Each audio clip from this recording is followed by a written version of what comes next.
Before we start today's episode, I want to start with a trigger warning because we're going to be talking about pregnancy loss and miscarriage today. I want to acknowledge that this is a sensitive topic that may bring up strong emotions for some listeners. If at any point you feel the need to pause or take a break, please do so.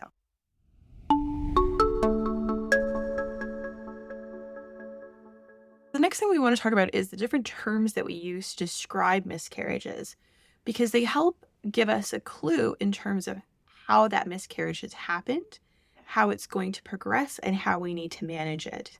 Miscarriage is a very big, broad, general term, but we do subdivide in these categories as a way to give a lot of information about what's going on in sort of a short way. Now we're going to go into the 6 different types of miscarriages. Hi, superhumans. I'm Dr. Mavis Garcia. And I'm Dr. Wise. We're 2 of the physician leaders at Markham Fertility Center, otherwise known as Our Baby, MFC. As fertility specialists, we've witnessed firsthand the challenges, triumphs, and the myriad of emotions that come with trying to conceive. Whether you're just starting to think about having a baby, actively trying, or facing challenges along the way, My Fertility Podcast will be your go-to resource for honest conversations and a supportive community. So grab a cup of coffee or tea and settle in, and let's demystify the world of fertility together. Today we're going to talk about miscarriages. This is a very sensitive topic, something that I wish that no one had to experience ever, but unfortunately it is very common. We see it in our practice all the time. And therefore, we need to talk about it. We get lots of questions on it. So we are going to do our very best to give you the best up-to-date information and summarize everything you need to know about miscarriages in terms of diagnosis, symptoms, types, and causes. And because there is so much to talk about and so much that we want to cover, this is going to be a 2-part series. Even if we don't get to a topic in this particular episode, I promise we're going to cover it in the next episode. Another term for miscarriage is a spontaneous abortion. And the word abortion is very loaded. Abortion is generally referred to as a selective termination of pregnancy or terminating a pregnancy because somebody doesn't want to be pregnant, which of course can be very triggering to somebody who really wanted to be pregnant and is having a miscarriage. We tend to use the term miscarriage a lot more, but I know in the literature it's also referred to as spontaneous abortion. So we thought it was worth mentioning that the 2 terms correspond to each other. A miscarriage, or as we said, a spontaneous abortion, is the loss of the pregnancy before 20 weeks of gestation. After 20 weeks, then it's now called a stillbirth. Now, this 20-week thing, it's kind of arbitrary. To be honest, I'm not really sure why there is this distinction before and after 20 weeks, but it is something that you will definitely hear from healthcare providers and in textbooks and in literature. When we're talking in this episode, we're going to be talking about the loss of a pregnancy before 20 weeks. Now, miscarriages are extremely common. They're actually more common than is documented in the literature. Many times pregnancies miscarry before it is recognized. The quoted rate of miscarriage in general in the literature is 10 to 20%, but it really depends widely based on age and based on the gestational age of the pregnancy as well. Regardless of the frequency, 1 miscarriage is too many. I mean, it is a deeply personal experience. We are going to spend some time talking about that. It can be traumatic. It can elicit tremendous amount of grief. It is the loss of a dream. And I think that a lot of times when people have a miscarriage, they are expected to bounce back right away and go back to normal because it wasn't quote-unquote a real baby or because it was quote-unquote early. But the reality is that the moment that you find out that you're pregnant with a wanted pregnancy, there is a bond that happens. And the loss of that pregnancy or a miscarriage can be quite devastating. In putting together this episode, I was thinking a lot in terms of the common patient questions that we get. And so one thing that always comes up is, how do I know that I'm having a miscarriage? And so I think it's really important to point out that you may not be aware that you're having a miscarriage.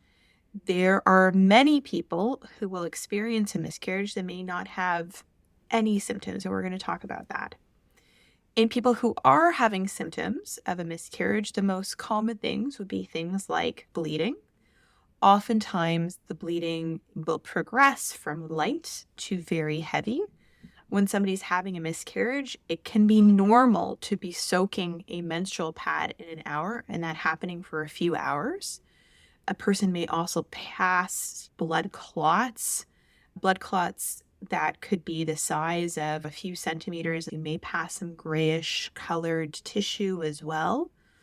Or on the flip side, somebody may have a miscarriage and have no bleeding at all or just spotting.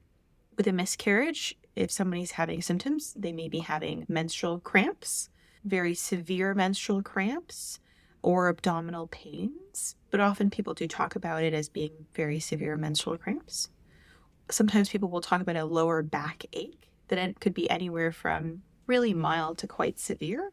But again, these symptoms can vary widely depending on a person's experience. I think it's also important to know that you may have no symptoms at all if you're having a miscarriage. We're going to talk about the concept of a miscarriage later on in this episode, but it is possible to have a miscarriage with no symptoms at all, and at the same time, having symptoms that are typically associated with a miscarriage, like cramps or bleeding, does not necessarily mean that you're having a miscarriage. So that leads me to, how do we actually diagnose a miscarriage? The best way to diagnose a miscarriage is with a combination of blood work and an ultrasound. In an ultrasound, we're looking to see the pregnancy location. Depending on the gestational age, we can determine if the pregnancy has developed enough to determine if it's a viable pregnancy or not. If you had an ultrasound and there was a heartbeat present, and then you do another ultrasound and the heartbeat is no longer present, then there is a clear indication that a miscarriage has happened, regardless of whether or not you're having symptoms. And if the ultrasound was equivocal or there was no ultrasound, sometimes following the beta HCG level, if we see that the beta HCG level is dropping, that is another indication as well that a miscarriage has happened.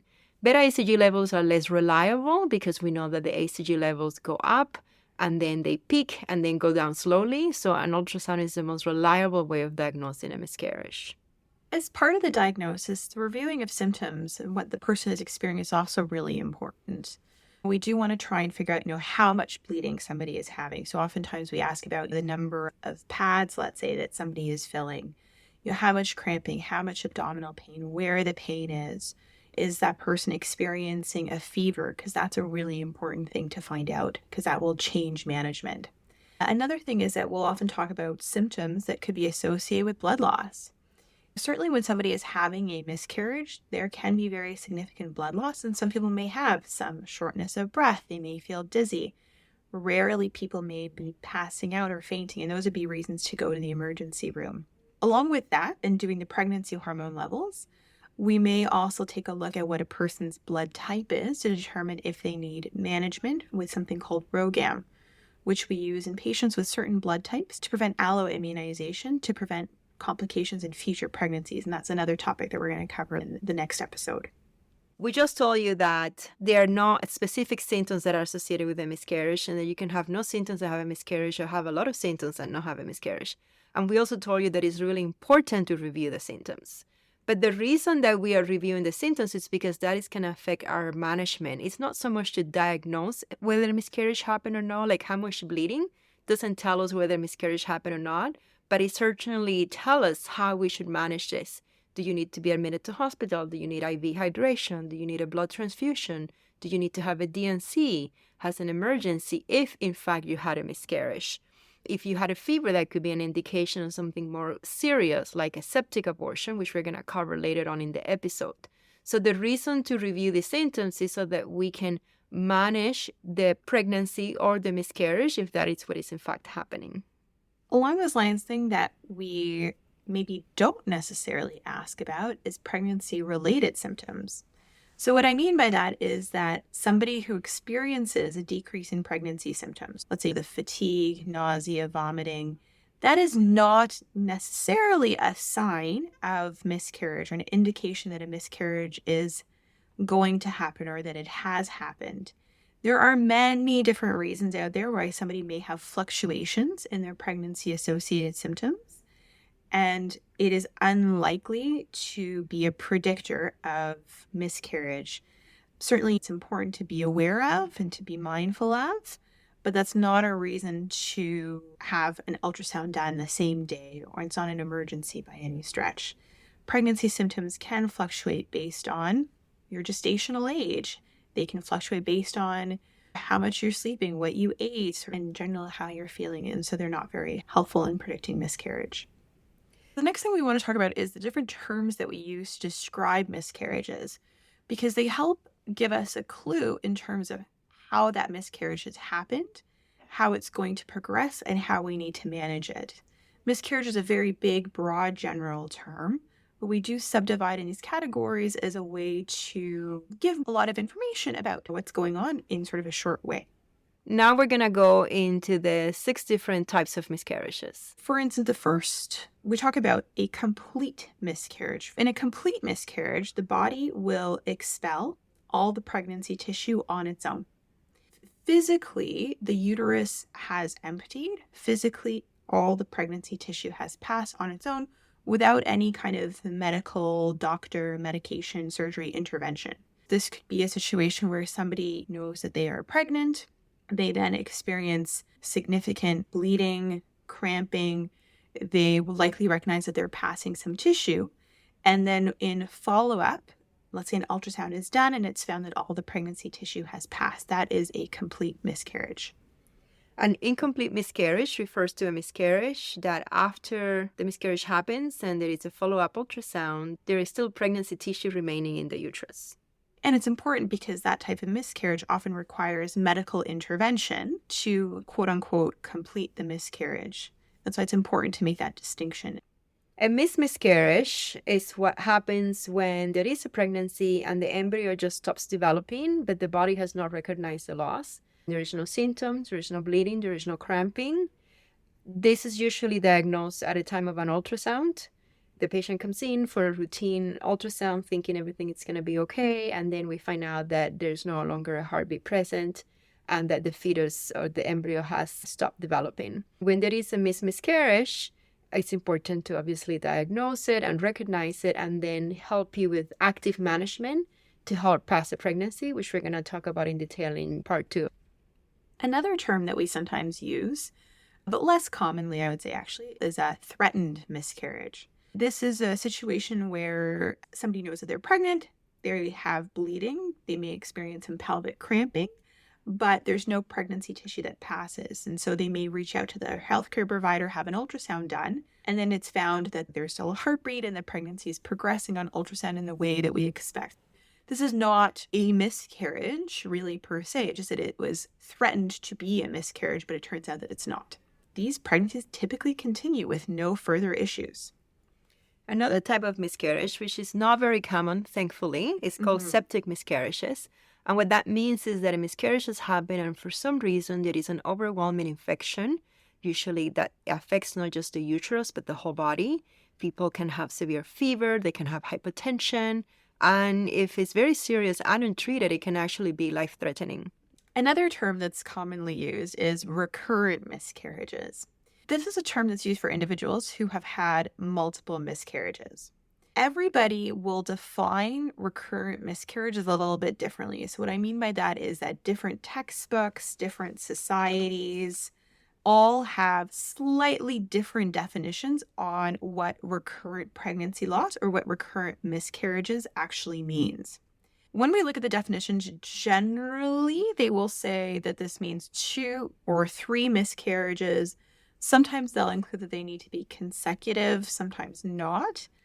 And the reason why we make this distinction, or the reason why we give it this specific name or a specific diagnosis, is that this may indicate some sort of underlying medical issues that could require further investigation and treatment. Now, recurrent miscarriages or recurrent pregnancy loss is a huge topic in and of itself, and this is going to be a separate topic for a future podcast episode. Trust me, I'm working on it, and it is going to come. The risk of miscarriage really varies a lot by age and gestational age. For example, 80% of miscarriages occur in the first trimester, but most of them happen between 7 to 8 weeks of pregnancy. At around 4 to 5 weeks of pregnancy, or thereabout the time of the first miss period, the miscarriage rate is actually around 25 to 30%, because during this time, some miscarriages can happen before a woman even realizes she's pregnant. Sometimes the period may come at the regular time or it may just be mistaken for a late period. There's a lot of miscarriages that are happening that are probably never clinically recognized. By week 6 to 7 of pregnancy, the risk of miscarriage drops further to about 10 to 15%. At this stage, that's when a heartbeat can be noted on ultrasound, and the presence of a heartbeat is a positive sign for pregnancy viability. So once a heartbeat is noted on ultrasound, the risk of miscarriage drops even more to about 5 to 10%. By week 8 to 9, the miscarriage rate drops even further to about 5%. As a pregnancy progresses, risk of miscarriage continues to decrease. For example, by 10 to 12 weeks, the miscarriage rate is less than 2 to 3%, and after 12 weeks, the risk of miscarriage is less than 1%.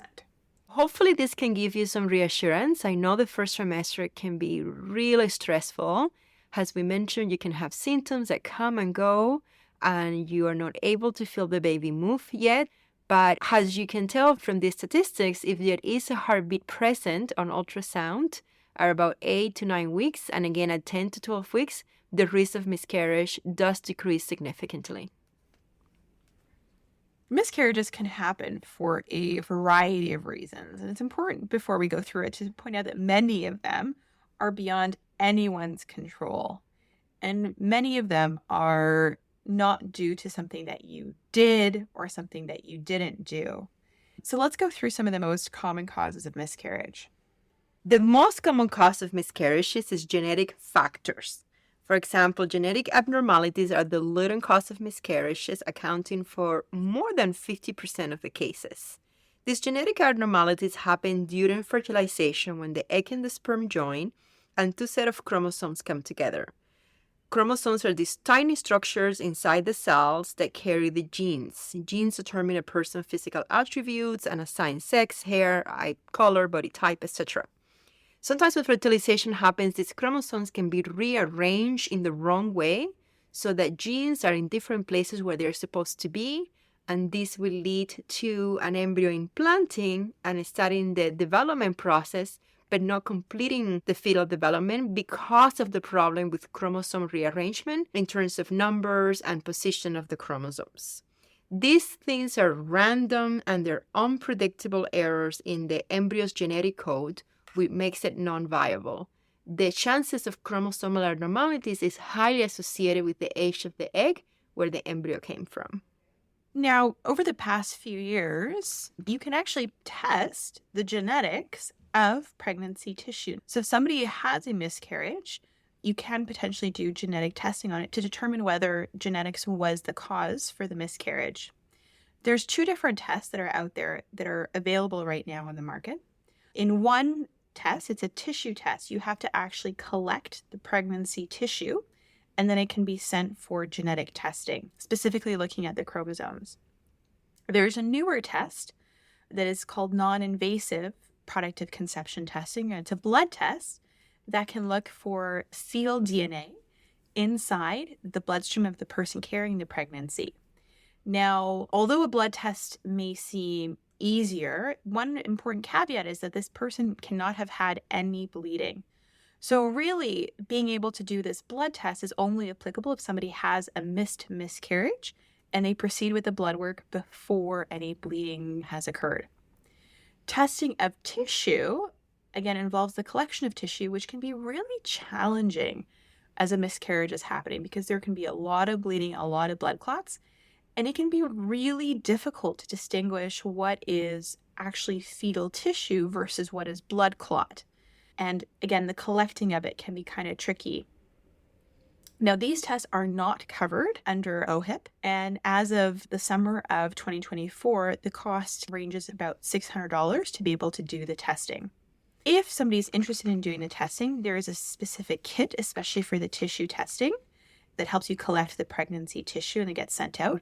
We do have the kits available here at Markham Fertility Center, or you can also access them on the company's website. Now, the challenge with this test is interpreting the results after. When you do this testing, there's 3 possibilities. One is that the tissue can come back genetically normal. Another option is it can come back genetically abnormal.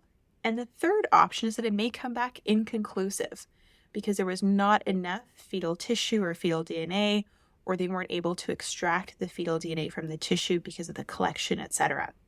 And that actually happens not uncommonly, unfortunately. If the tissue comes back as genetically abnormal, then we can say that this was the most likely cause for the miscarriage. So the pregnancy was genetically abnormal, and that's why the miscarriage happened. Now, it does not necessarily help you predict your risk of miscarriage in the future, because it would be the same as your risk related to whatever age the person providing the egg is. If the tissue comes back genetically normal, then that may merit a discussion with your physician about further testing to look for other reasons why somebody may have miscarriages. And that is probably where the testing is most helpful, or where it can provide you with next steps. Because at the end of the day, this test can't change what happened. But really, the goal is to try and figure out what we can learn from this test to help you in the future pregnancy to reduce the risk of miscarriage in the future. In my experience with my patients, I find that doing the process of conception testing and having it come back abnormal can be very good for emotional closure. Because sometimes even when I tell them it is not your fault and it's most likely related to chromosomal abnormalities, it is hard to believe it when it comes to you. So I find that sometimes doing the testing, when it comes back abnormal, it can be very reassuring from the point of view that it's definitely nothing I could have done because the embryo was not viable to begin with. Like you mentioned, if it comes back normal, then that does open up a kind of worm and a discussion with the fertility specialist as to what we're going to do next. Here at American Fertility Center, we have a genetics department that can help you coordinate the process of conception testing. If that's something that you're interested in, you can tell your care team, your nurse, your physician, or your genetics counselor, and we can arrange to have the kit sent to you, or you can pick it up from the clinic, and we can do the testing accordingly. Genetic factors often go hand in hand with age, specifically the age of the egg provider or the age of the egg. The reason for this is because we know that women are born with all the eggs they're ever going to have in their lifetime. A woman, let's say at the age of 35, those eggs that are in her ovary have been there for these 35 years, and we know they accumulate little bits of genetic damage over time. As women get older, the proportion of genetically normal eggs will decrease as the proportion of genetically abnormal eggs increases. For instance, the situation, again, where you have a 35-year-old woman who conceives spontaneously, the chance that that egg is starting genetically abnormal is higher than if a woman's conceived spontaneously, let's say at the age of 30. And so that is why specifically the age of the egg is so intimately linked to risk of miscarriage. Generally speaking, we sort of say women over the age of 35 have a higher risk of miscarriage because of this increased likelihood of chromosomal abnormalities in the eggs. Looking at age and risk of miscarriage, but a woman under the age of 30, the risk of miscarriage is relatively low, and it's only about 10 to 12%. 30 to 34 years old, this risk is going to increase to about 12 to 15%, and it's going to go up even more in the 35 to 39-year-old range, where the risk continues to increase at approximately 15 to 20%. Now, the risk does not continue increasing in a linear fashion. So by the time a woman is between the ages of 40 and 44, that risk can go all the way up to over 30, up to 40% even. And over 45 years of age, the risk can be 50% or even higher. Because of the increased risks of chromosomal abnormalities and miscarriage associated with age, this is why we recommend pre-implantation genetic testing, where you're doing IVF for women who are older. And you can listen to episode 30, where we talk about PGT in more detail.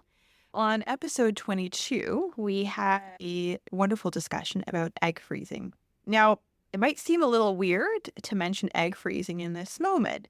However, we spent a lot of time talking about eggs and egg number and egg quality with aging. And so it actually does go hand in hand with this discussion around age and genetic issues. And so that might be of interest to some of you. Now, just stepping aside from genetic abnormalities, which again is one of the most common causes of miscarriages, there are other causes of miscarriages as well, such as certain health conditions. For example, uncontrolled diabetes, uncontrolled thyroid disease, certain autoimmune conditions like lupus, antiphospholipid antibody syndrome. So it is important to have these conditions managed and under control prior to undergoing a pregnancy to decrease the risk of miscarriages and pregnancy complications. Along those lines, some of the medications that people take for some of these conditions may also increase risk of miscarriage or increase risk of pregnancy complications. So for anyone who's planning a pregnancy or thinking about pregnancy, it's important to share that information with your whole care team, with all the care providers, so that they can optimize the medical conditions and the medications for pregnancy. Besides health conditions, there's also some uterine anomalies that can lead to miscarriages. For example, large uterine septum. There is some controversy about whether or not this causes a miscarriage or not. Having fibroids, specifically submucosal fibroids that are growing inside the uterus. And we actually have an episode on this topic. That's episode 28. Another factor that we consider when we're talking to a patient, let's say, for why they may have had a miscarriage, is lifestyle factors. And so this is a big umbrella term that includes lifestyle choices such as smoking cigarettes or vaping, excessive alcohol consumption, recreational drug use like marijuana. We know that these things can potentially contribute to an increased risk of miscarriage. In episodes 6 and 7, we covered lifestyle factors for women and for men. And we talked about marijuana and its impact on fertility in episode 18. It's important to point out that everyday activities, so things like exercise, sexual intercourse, do not cause miscarriage. Another big category of things that we look at is environmental factors. This could be things like exposure to certain environmental toxins. Let's say if somebody has a particular job, certain chemicals from exposure from the workplace, radiation as well. We know radiation exposure can increase miscarriage risk. And so when patients are pregnant, we do advise them to avoid exposure to these hazards as much as possible. And then in cases where this is an important part of their work, to let their employer know as soon as they are pregnant so that the employer can make accommodations as needed. We've talked a lot about the different causes of miscarriage, and I think it's important to know that in the majority of miscarriages, we don't know what the cause is. Unless we're specifically doing products of conception testing, which have we mentioned, it is expensive, so not everyone does it for good reason. Most of the time, we don't know what caused a miscarriage. Now, that doesn't mean that we cannot help you achieve a term pregnancy. Once you're able to get pregnant again, most people that have miscarriages do go on to have a healthy term pregnancy subsequently.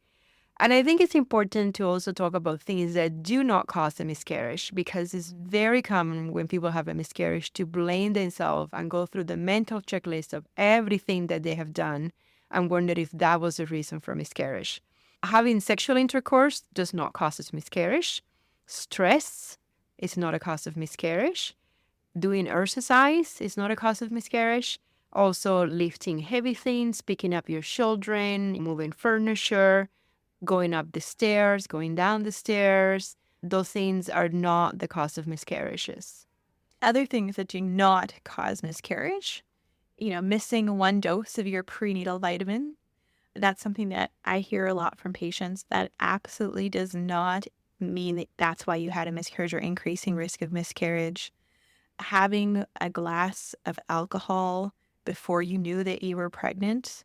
For the record, lots of people do this, especially outside of the fertility treatment little bubble that we're sometimes in, where you might not know that you're pregnant, you might have a glass or two of alcohol. That is not going to lead to miscarriage or be a problem, and it's much more common than people think.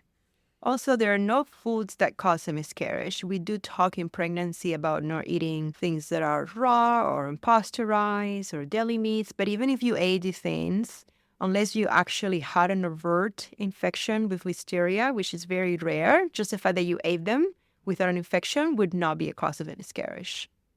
The bottom line is that the vast majority of miscarriages have nothing to do with something that you did or something that you didn't do.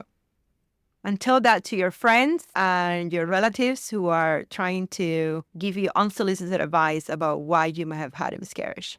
Yes. Nothing to do with anything that you did and didn't do. And you can send them this podcast episode if they don't believe you. Mm-hmm. We should make a bumper sticker. I hope that you found this discussion helpful, that you had some good knowledge and understanding of the types of miscarriages and the causes of miscarriage. And if you've had a miscarriage, please know that you're not alone. It is very common and that it is absolutely not your fault. One thing that we didn't cover here is the management of a miscarriage, and we're going to have another episode just to talk about that because this is a complex topic. There is multiple options, and we want to make sure that we spend quite a bit of time going into those details. So stay tuned for the next episode. And that's a wrap for today, Superhumans. If you're looking to connect, get social with us. Follow us on YouTube and Instagram at My Fertility Podcast or visit us online at myconfertility.com.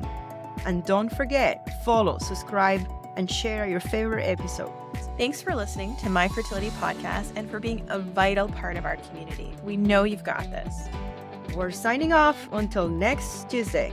If you found this episode of My Fertility Podcast helpful, please take a moment to head over to the review section and leave us your thoughts. Your reviews and comments are incredibly valuable to us and help guide future episodes.